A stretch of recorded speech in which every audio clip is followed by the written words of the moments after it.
First, open Google AI Studio and sign in with your Google account. To build an AI chatbot, start by creating a new project or opening the workspace where you want to develop your chatbot. Before you begin, decide what your chatbot should do. It could answer customer questions, provide information, help users with a specific task, or work as a general AI assistant. Next, choose an appropriate Gemini model from the available options. Now open the prompt or system instruction area and define how your chatbot should behave.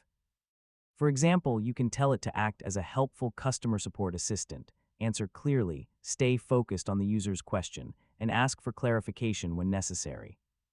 After creating the instructions, test the chatbot by entering different questions. Try simple questions first, then test more complicated requests to see how the model responds. If the answers are too long, too short, inaccurate, or not following your instructions, refine the system prompt. You can also provide